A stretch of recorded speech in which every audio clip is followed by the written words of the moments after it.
defeating the rebels.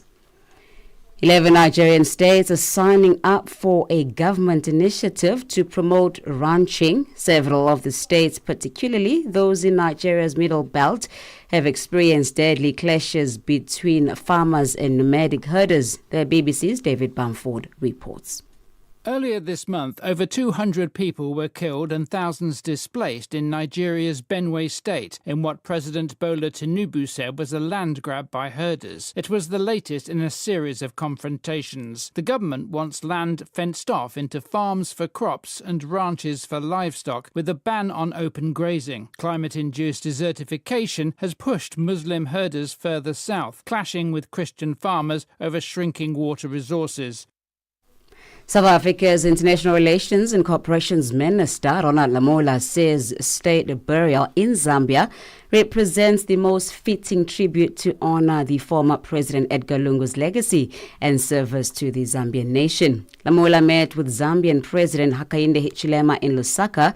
The family of the late former Zambian President Edgar Lungu want the sixth Zambian leader to be buried in South Africa. International Relations and Cooperations Minister Ronald Lamola has gone to Lusaka as the presidential special envoy as the bitter feud between Lungu's family and the current Zambian government continues. South Africa's Minister of Agriculture, John Steenhuisen, has visited the current beef feedlot in Heidelberg in the Gauteng province as part of his visits to foot and mouth disease vaccination sites in Gauteng. The feedlot has been affected by the outbreak. The first batch of 900,000 vaccines arrived in the country last week from Botswana. Steenhuisen says the vaccination process is now underway. We've put aside 42 million rand for vaccines. The first batch of 900,000 arrived last week. When was it? Last week? Thursday. Last week, Thursday. And obviously we'll be procuring more as we embark upon a vaccination program to get it under control. And then obviously we'll then move towards putting in place other initiatives as well to try and curb the spread.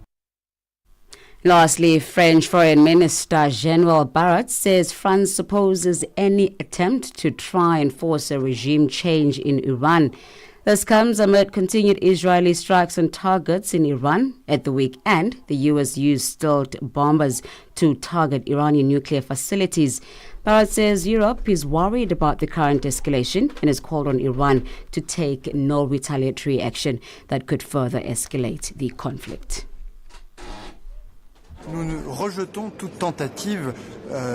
We believe in the right of people to self-determination and trust the Iranian people, who have heroically resisted the regime, to determine their own future and choose the time to change the regime themselves. It would be illusory and dangerous to think such a change can be provoked by force and bombs.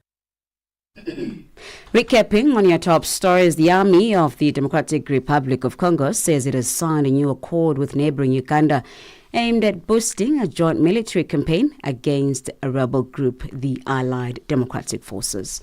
Channel Africa News, I'm Onele Tsinzi. SABC News, the African perspective.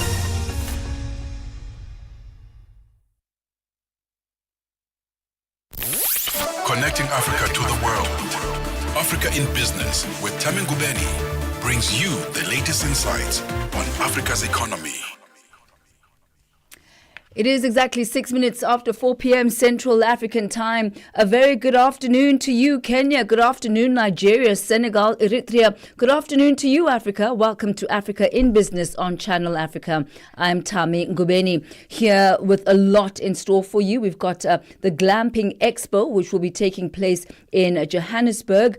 More information around that, especially if you are an outdoorsy individual, but who likes to do that in style. Also, the ECOWAS has entered into economic development with three of its development partners, Spain, Germany, and the European Union. We'll delve into what that means for ECOWAS. Also, our Channel Africa correspondent in Nigeria, Collins Nosa Atonegbe, has more on that for you from Nigeria.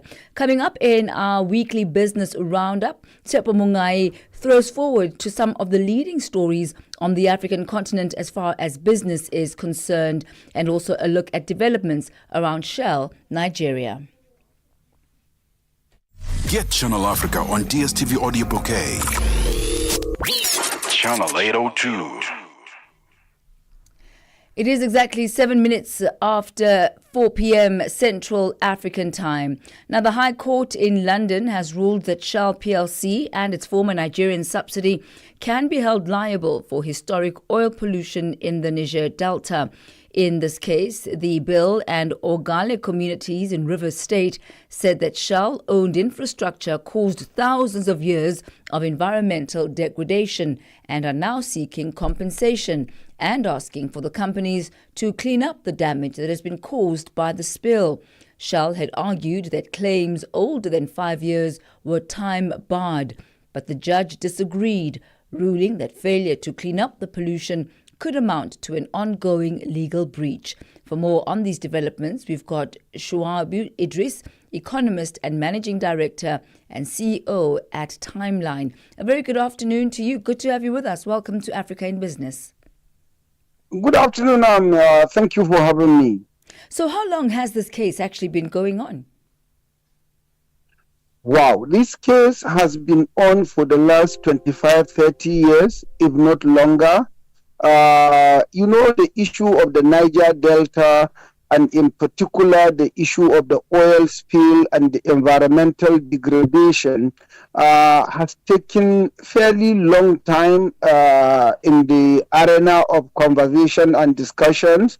Listeners and analysts will remember that during the military era of the General Ibrahim Badamasi Babangida, as well as General Sani Abacha, late Sani Abacha of blessed memory, there were these challenges and there were agitations, there were uprisings, and there were even killings in between the communities in Niger Delta, as well supporting the IOCs, the international oil companies operating in the Niger Delta, and those opposing them, leading to quote unquote a kind of a judicial pronouncement by a Nigerian tribunal that sentenced some Ogoni leaders to death, and they were hanged, and till today justice has not been met. So this issue has been in the limelight for the last 30, 40 years, if not longer. And what has been the impact of these oil spills on the communities around and also on the economy and business in general? My dear, it's better imagine. It's really better imagine, because the damages done by the oil spill is gargantuan by nature. Number one, when you have a riverine community, what do they do for their livelihoods? Basically, they fish. So they catch fish and they catch, other, marine-related animals for their survival. So the major economic activities is fishing of fish, shrimps, and other, if you like, marine animals, like I said. Now, the moment is an oil spill, the entire, maritime environment, the entire area is polluted, and the animals in the sea are dead. And then, therefore, the communities living around those areas, they are not able to go out to perform any economic activity to earn a daily survival. That is one major challenge. The second major challenge is even drinking water. Even a cup of water to drink becomes near impossible to get when you are around those areas. I used to work for an oil marketing company, and my office was right in Port Harcourt, in the heart of the Niger Delta. And whenever there were oil spills, and we had cause to, to drive, if you like, quote unquote, in a flying boat, you will see the number of animals that are dead by the shores of the sea, and Families are dying because they are not able to get their daily survival. And then the air pollution that comes out of the polluted water itself becomes injurious to the community. So in totality, health-wise, economic-wise, environmental-wise, every arm of a person's or a community's life is affected by the pollution. So the lower court, has mandated Shell to pay $1.8 billion in compensation to the community that has been affected by this oil spill. Do you think that's going to be enough to deter other oil companies from polluting the territories? And what is this $1.8 billion going to go towards? Number one, that is a paltry sum. It's too small amount of money to ask Shell to pay for the years of the degradation and the pollution that has taken place in the Niger Delta or in that particular community. The amount is rather too small, number one. Number two, the ruling, to my mind, comes in at the right time because then when people think that certain action can be status bad after a certain period of time, this judgment is, putting rest to that potential, alibi for recalcitrant manufacturing companies. Let me just use the phrase, whether oil or any other, company that may be polluting the environment. This is a landmark judgment and is most welcome. When I used to be in the team of an organization called Clean Nigeria Associates, we were engaging most of these IOCs, the international oil companies, with a view to making them see reasons to behave responsibly, to act fast, because sometimes it's not negligence. Sometimes it's a bit of a natural catastrophe. It's an accident.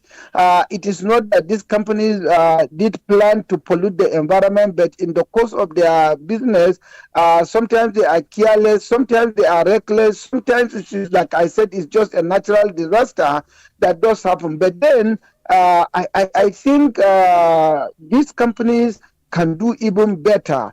And I think this judgment would have been better if it had joined the Nigerian government in this act, because our government appears to be also in cohort with these IOCs. Even when the IOCs are trying to ameliorate the damage, civil servant, the Nigerian mechanism, the Nigerian system tends not to be on the side of Nigerians, but on the side of their pockets, instead of being on the straight and narrow path to ensure that the communities get justice and then get the issues addressed timely and, appropriately and adequately. The amount of the $1.8 billion was for an earlier ruling. This one, the compensatory amount has not yet been set. And that, I assume, will only come after the trial, which is due to take place late in 2026.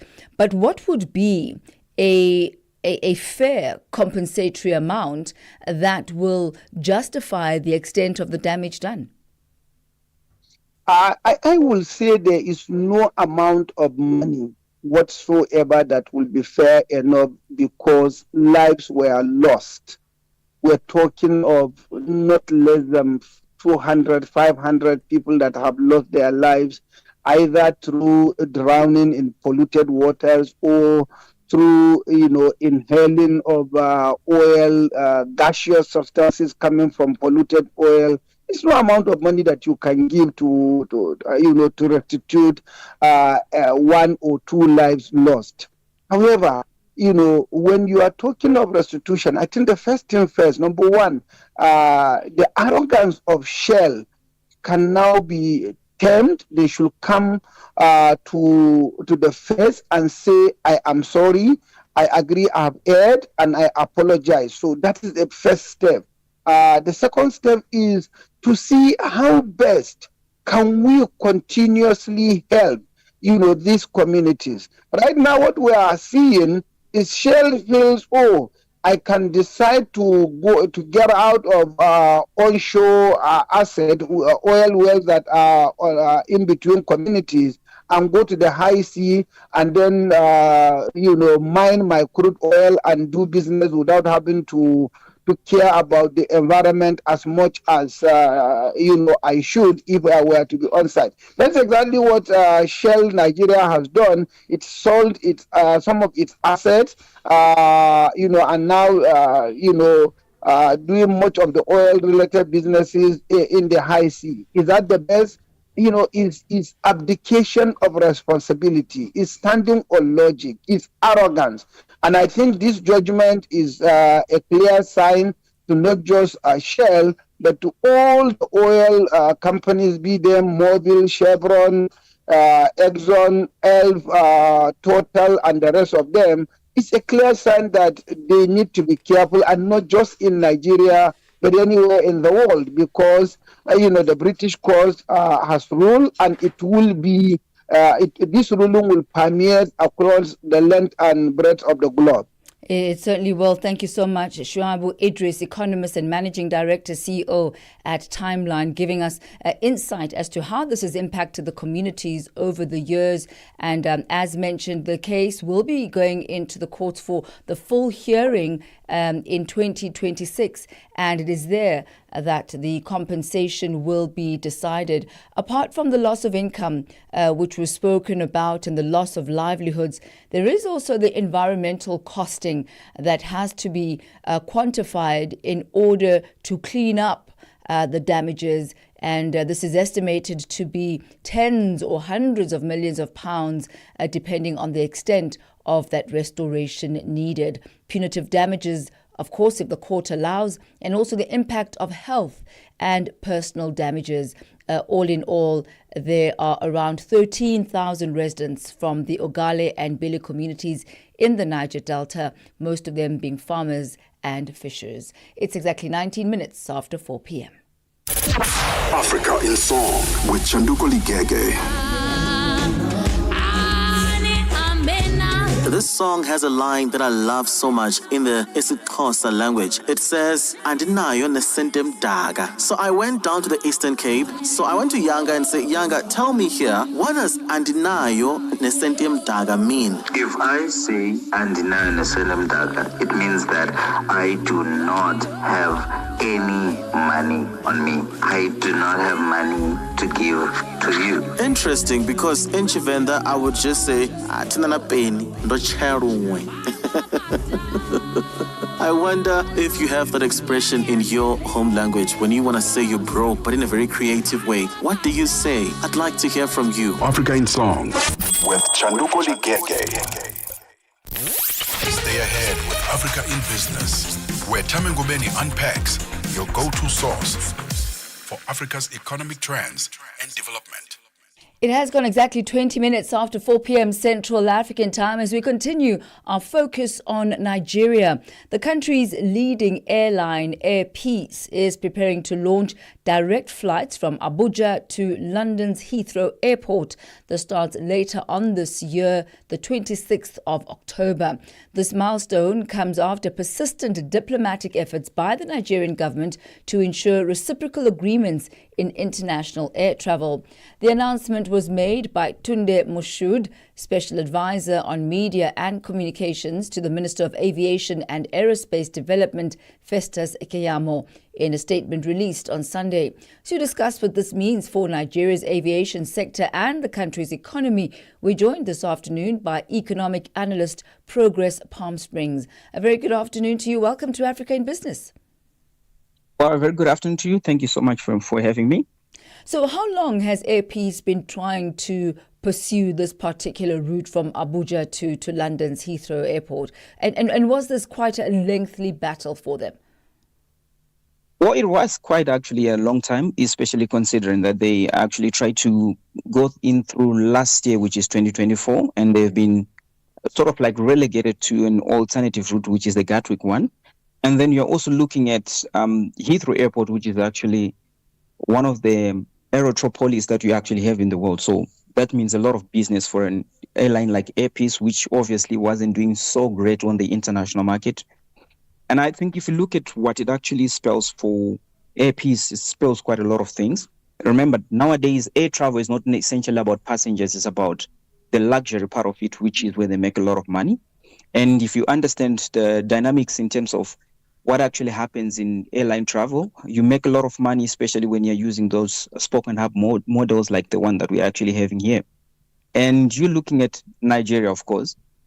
This is actually one of the biggest routes that you actually have between Nigeria and London itself. And if you're looking at the spoke and hub model, they would actually make much more profit from just essentially using that route. So you're looking at probably a win for Air Peace, especially considering that they were just a regional airline, or should you say a local airline per se. So it was in 2024, actually in April, that the Nigerian government approved Air Peace to add the Abuja-London route, to its itinerary and to its flight risks, or to its flighting route, rather. Let's talk about operational readiness now. What are the key operational and regulatory challenges that Air Peace may face in launching and sustaining that direct route to a major hub like Heathrow? So you're looking at winter scheduling, which is essentially where they are getting in. And remember, they are supposed to actually pick up starting October 26, 2025. And they have quite a small fleet of planes that can actually fit that. They have, I think, 3 of them, which are triple Boeing 777s. And you're looking at an accommodation of like 274 passengers for there are 2 aeroplanes that they actually have at the moment. Then you're also looking at one that can actually facilitate for 399 passengers per se.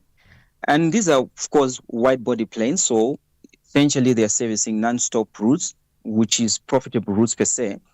And you're looking at them trying to complement at least 3 weekly service routes between Lagos this time, going to Heathrow, not Gatwick, which is what they actually had.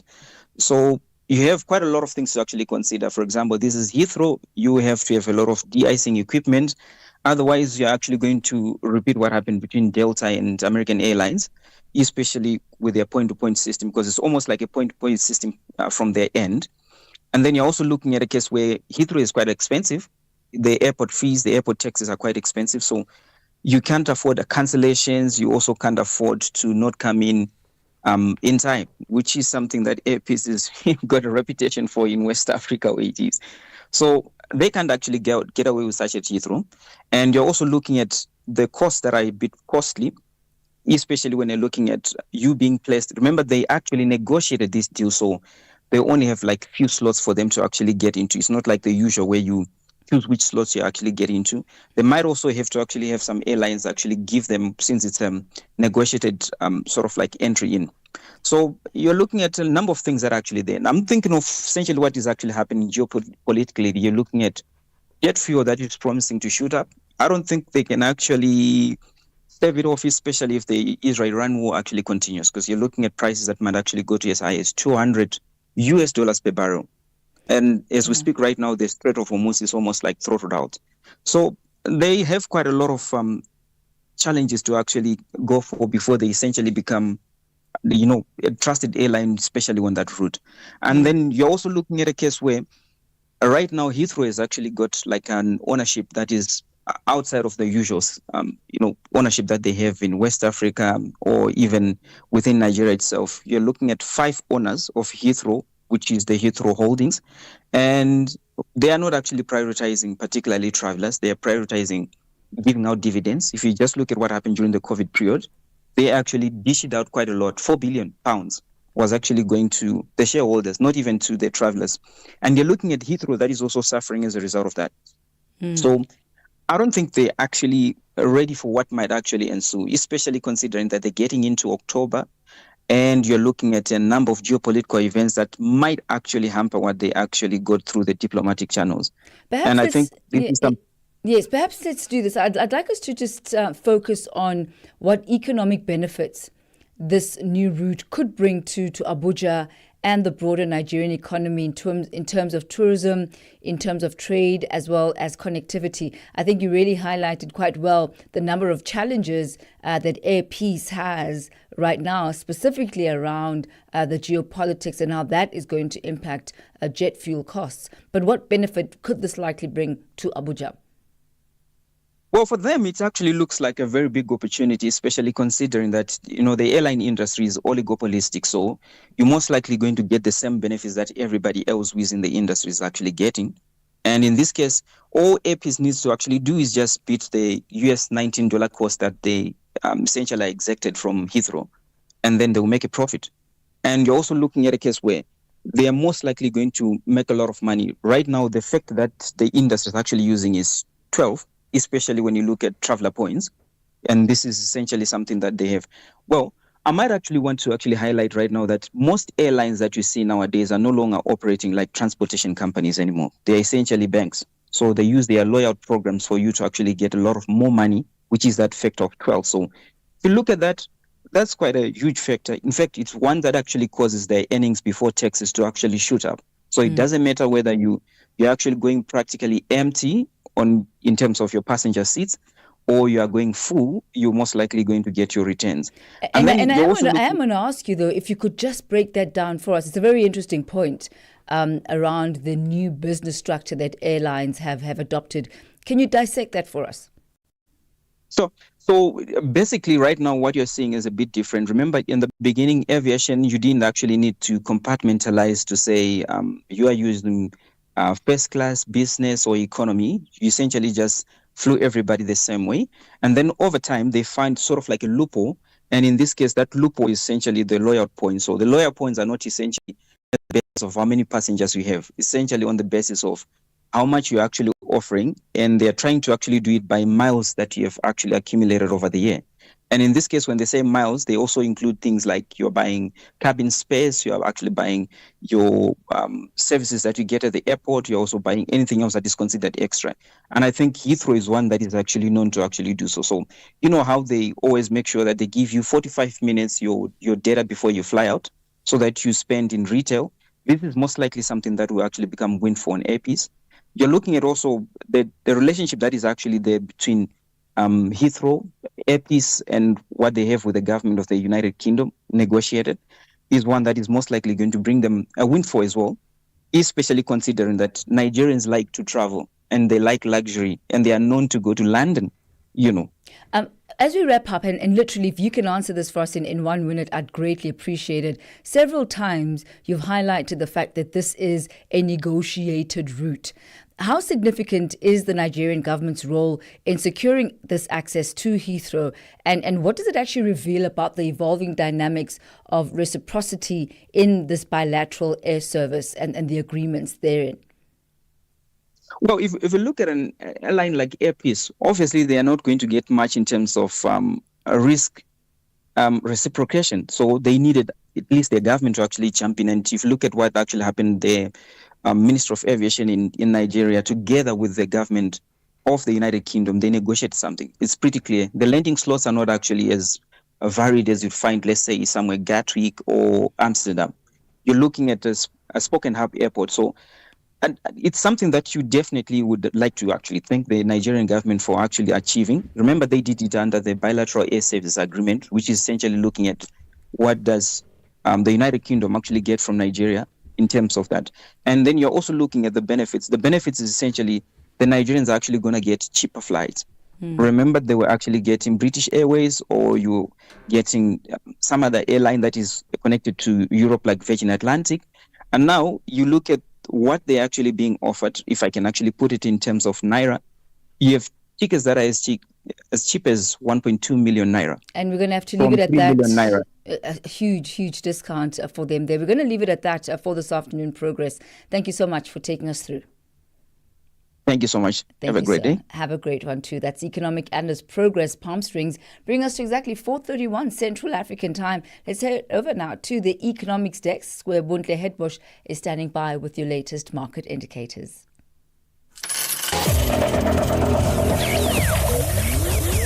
Business news on Channel Africa. The African Perspective. Thanks, Thami. Good afternoon. In our final look at the indicators this afternoon, $1 is trading at 17 Rand 99 in South Africa. In Botswana, it's trading at 13 Pula 33. Namibia, it's trading at 17 Namibian dollars 99. The Zambian kwacha is trading at 23 kwacha 9 to the US dollar.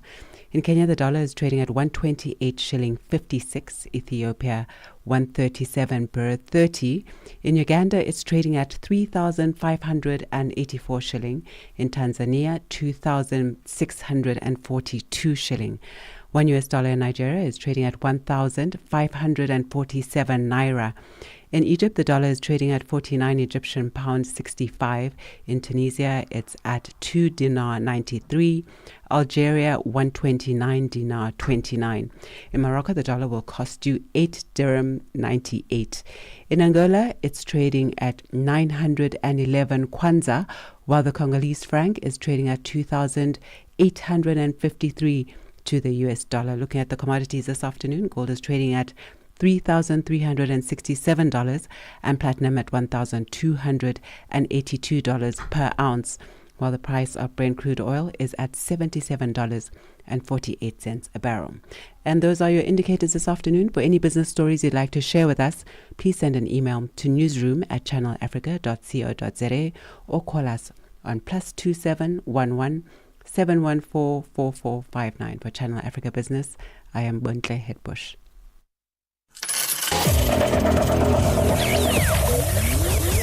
Business news on Channel Africa. The African Perspective. We are on Open Views Audio Bouquet. Channel 628. And heading over to the sports desk for the latest in the business of sport, here is Chanduko Ligege. Sports on Channel Africa. The African Perspective. Thank you, Thami. Good afternoon. Starting with football news, the Premier League has written to Chelsea to seek clarification over the club's position with ticket resellers amid controversy over Todd Boehly's involvement in Vivid Seats. Boehly is both the director and investor in Vivid, described as an unauthorized ticket seller by the league, and also owns 13% stake in Chelsea. The website lists Chelsea matches on its platform, with some tickets last season at Stamford Bridge going for as much as $26,000. It is not allowed to operate in the UK, although it's permissible overseas.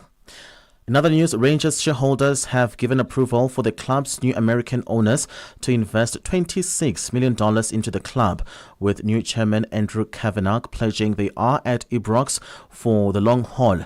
At an extraordinary meeting in Glasgow, the 4 resolutions tabled were voted through with 98% of shareholder backing. One of those was for extra cash pledged by healthcare entrepreneur Kavanagh and his consortium, which includes the investment arm of NFL club, the San Francisco 49ers, to be allowed to come into the Scottish Premiership club. Another was for Rangers to be registered as a private limited company rather than publicly listed. New York Jets co-owner Robert Woody Johnson has signed a legally binding agreement to buy Eagle Football Holdings' stake in Crystal Palace. The deal is subject to approval from the Premier League and the Women's Super League, with British media reporting it is to be worth close to $254.39 million US dollars. Johnson, former US ambassador to the UK, is set to become a partner and director at Palace. The 78-year-old is one of the heirs of the Johnson family that founded the Johnson & Johnson pharmaceutical company. British media reported that Johnson purchased a 43% stake in Palace from Eagle Football Holdings, the multi-club company led by American businessman John Textor, who also has stakes in League One's Olympic Lyonnais and Brazil's Botafogo. In football news, the coach of the South African women's football team, Desiree Ellis, has stuck to the recipe that worked for her in 2022 when Banyana won the Women's Africa Cup of Nations title for the very first time. She has named 3 captains in her 26 player squad for this year's edition of the tournament to be played in Morocco from the 5th to the 26th of next month. Midfielders Refilo Jane and Amohelang Mutau, as well as defender Lebohang Ramalepe, will share the responsibilities. Jane was also one of the co-captains in 2022. Honored again. It's such a privilege to be selected as one of the leaders of the team. And with the experience that I've gained over the years being in the team, it's important that I pass on the baton, that I also share that experience with the upcoming players and with the other captains. It's not easy to be the leader in the team, but when we work together, when we share the same vision, the same goal, then everything becomes easy. And finally, in basketball news, the Bus family is entering into an agreement to sell majority ownership of the basketball club Los Angeles Lakers to Mark Walter for a franchise valuation of approximately $10 billion, the highest ever for a U.S. professional sports franchise. The Bus family will keep a minority share of the team, just over 15%, for a period of time. In addition, Gene Bus will remain the Lakers governor and continue to run the team. It was guaranteed as part of the agreement that Buzz would remain in charge for the foreseeable future. That is all from me. For any sports stories you'd like to share with us, please send us an email to newsroom@channelafrica.co.za, or you can call us on +27 11714 4459. For Channel Africa Sports, I am Chanduko Ligege. Sports on Channel Africa. The African perspective.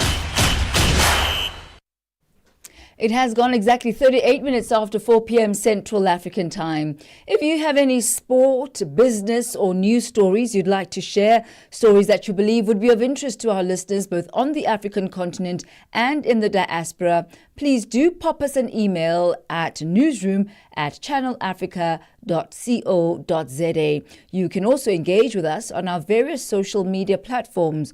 On X and YouTube, you'll find us at Channel Africa 1. On Facebook, we are at Channel Africa. We are on Open Views Audio Bouquet. Channel 628. The Economic Community of West African States, ECOWAS, has entered into economic development with 3 of its development partners, that's Spain, Germany and the European Union, as it deepens the efforts to ensure adequate security and good governance. The agreements signed in Abuja ahead of the 67th summit of the Authority of Heads of State is worth over 150 million euros, and this is to be over 150 million euros to be provided by the development partners and managed through a number of flawless checks and balances, so the impact will be felt in the areas where it is needed. Channel Africa's correspondent in Nigeria, Collins Nosa Atonegbe, reports. This is a Channel Africa podcast. You can also get Channel Africa on satellite, PAS10, DSTV Audio Bouquet 802, and OpenView Bouquet, Channel 628. The Economic Community of West African States, ECOWAS, has entered into economic development with 3 of its development partners, that's Spain, Germany, and the European Union, as it deepens the efforts to ensure adequate security and good governance.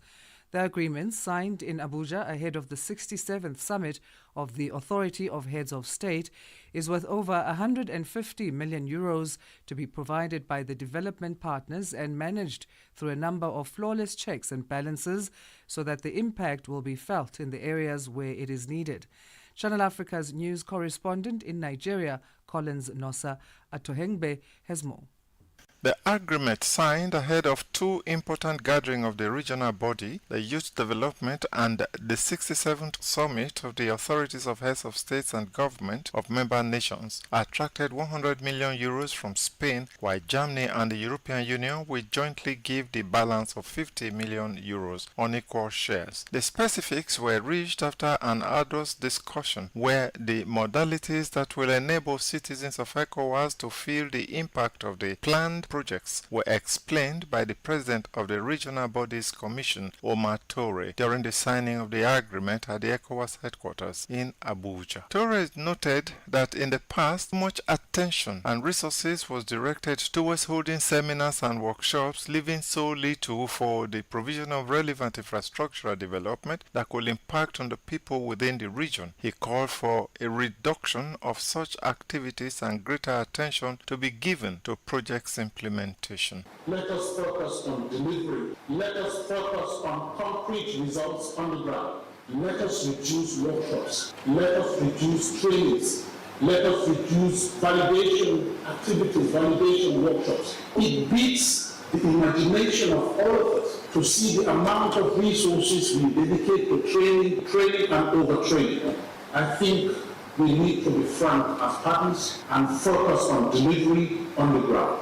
We should not reduce these partnerships to workshops, and workshops. Speaking of our country's relationship with development efforts in West Africa at the occasion, the Spanish ambassador to Nigeria, Maria Valesco, whose country is to provide the 100 million euros of the budget's fund, noted that ECOWAS has shown the desire to grow and overcome the challenges of insecurity and constraints of development. She commended the regional body for the continued effort and says the agreement being signed between it and the West African body will go a long way to making sure that the expectations of the people of West Africa are satisfactorily completed.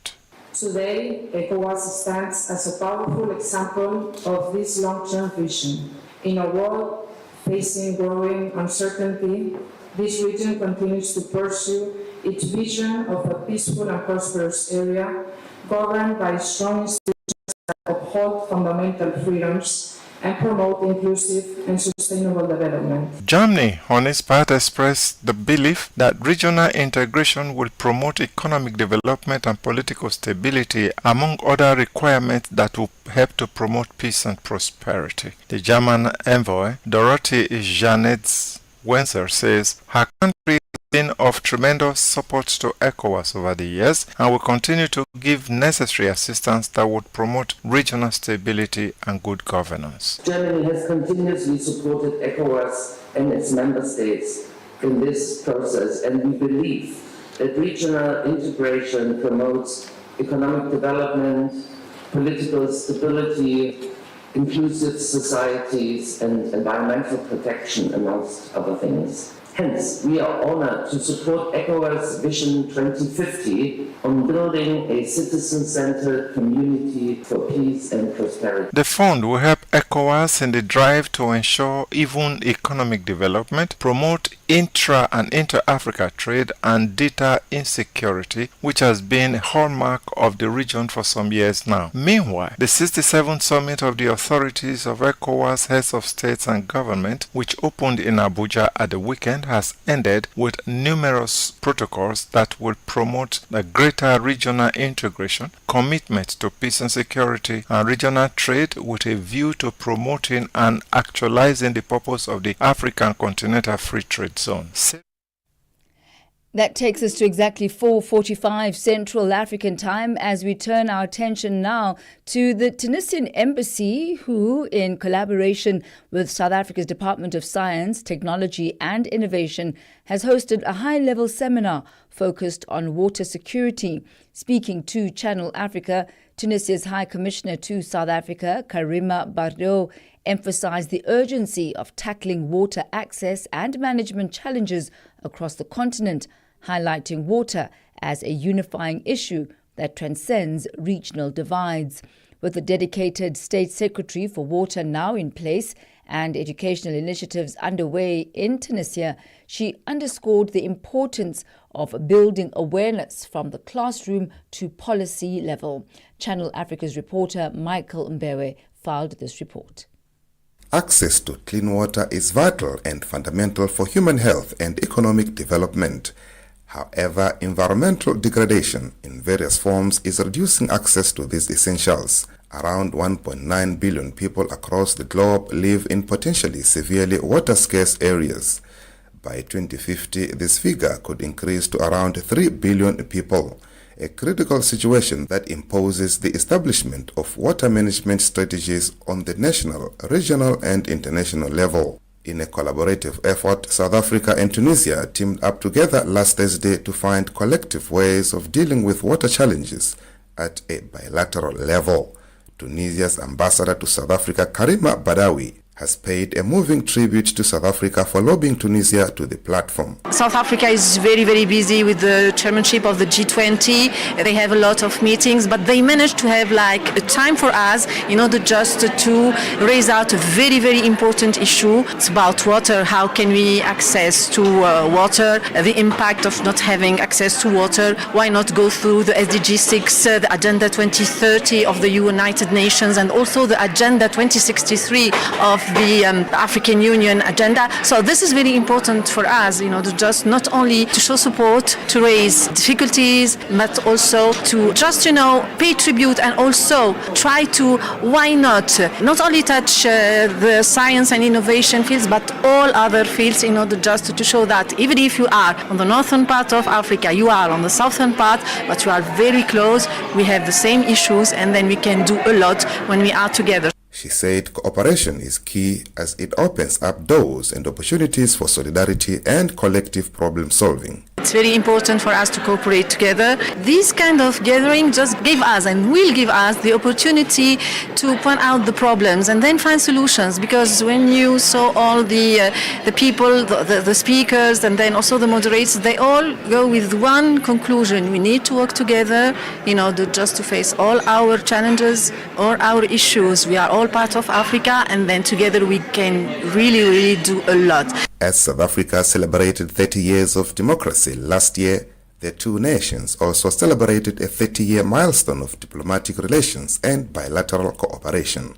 Ambassador Badawi is looking forward to the future. Tunisia and South Africa, we celebrated last year 30 years of diplomatic relations, and then I'm sure that we can do a lot together. We have a very busy schedule with the Department of Science and Innovation, but with the other also departments. We are proud of that, and then cross fingers.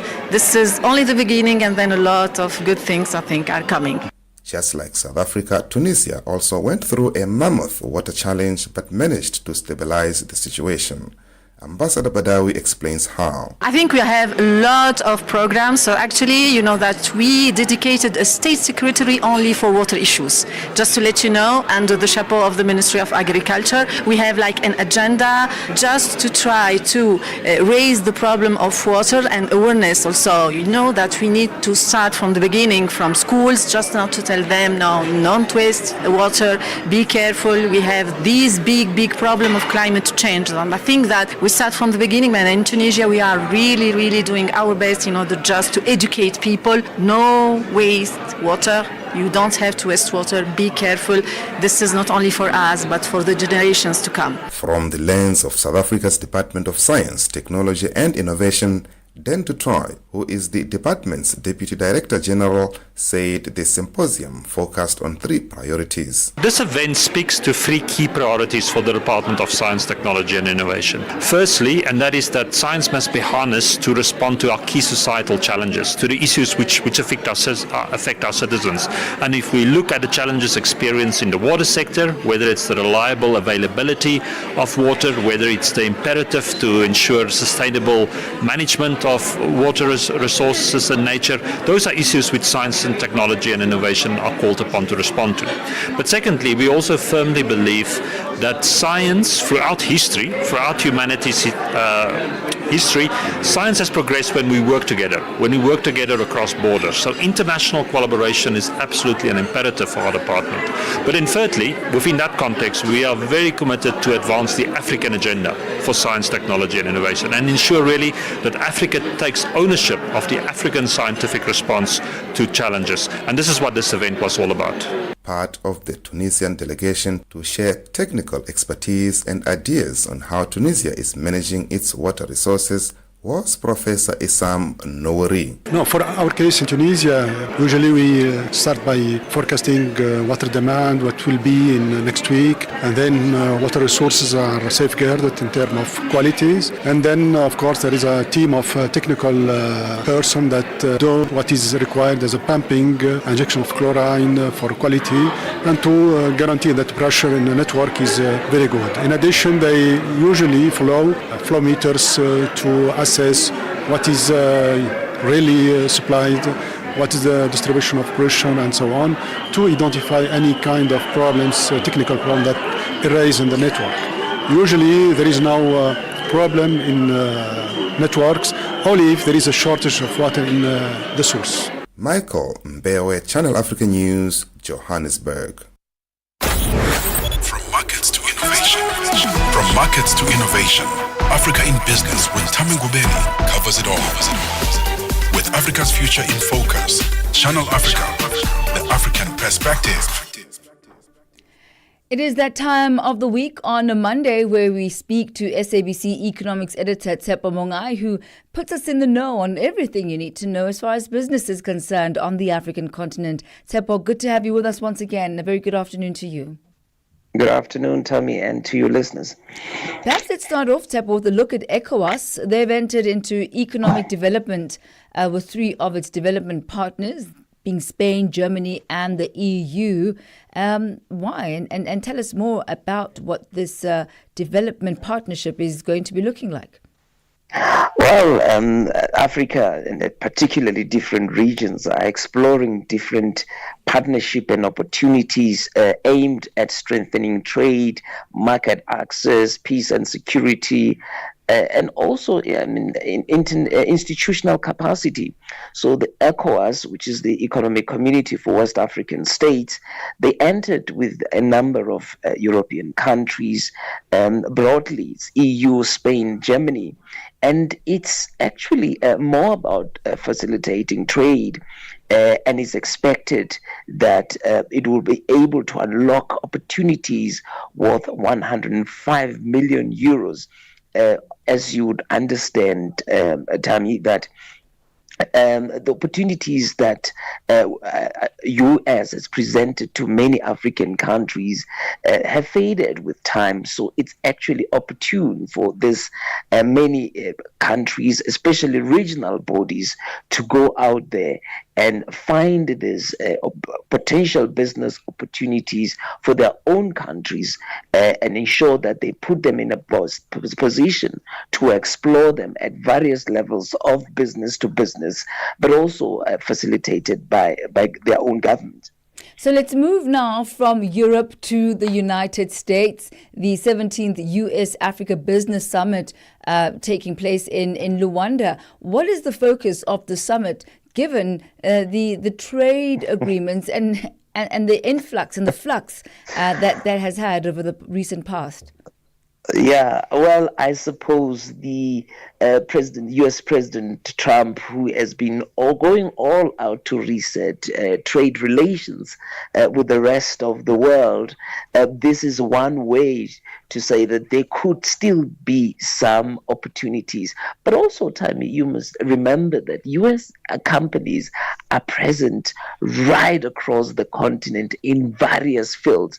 So it is quite crucial that they maintain very sound and good relationship in various jurisdictions where they are doing business.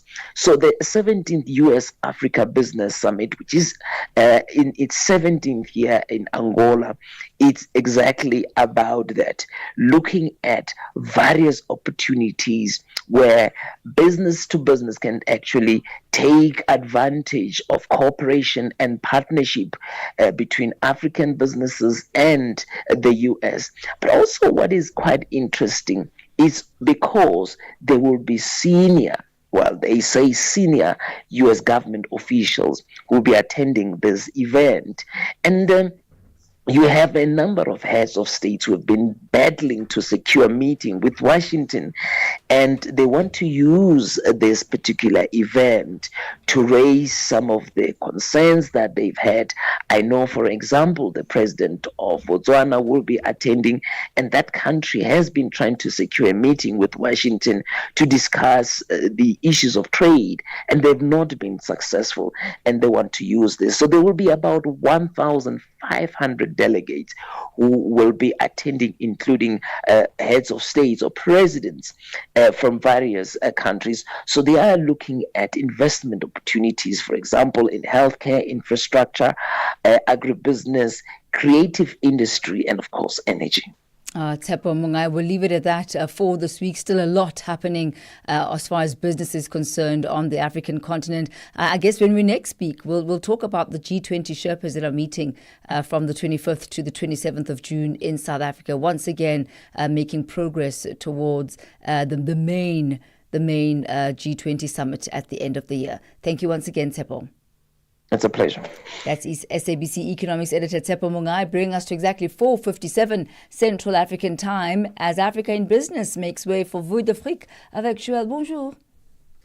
Bonjour Thami, bonjour à tous les auditeurs de Vue d'Afrique, de Channel Africa. Voilà, il sera question de Vue d'Afrique tout à l'heure. Merci de rester connectés. On parlera des réactions contrastées au Gabon après l'annonce du président de lancer son parti politique. Et en Côte d'Ivoire, nous parlerons également du président qui entretient plutôt le flou sur un 4e mandat, mais aussi des dirigeants de la CEDEAO qui appellent à une transformation économique collective. C'est tout à l'heure sur Vue d'Afrique. Merci à tous de rester connectés. Merci, Thami.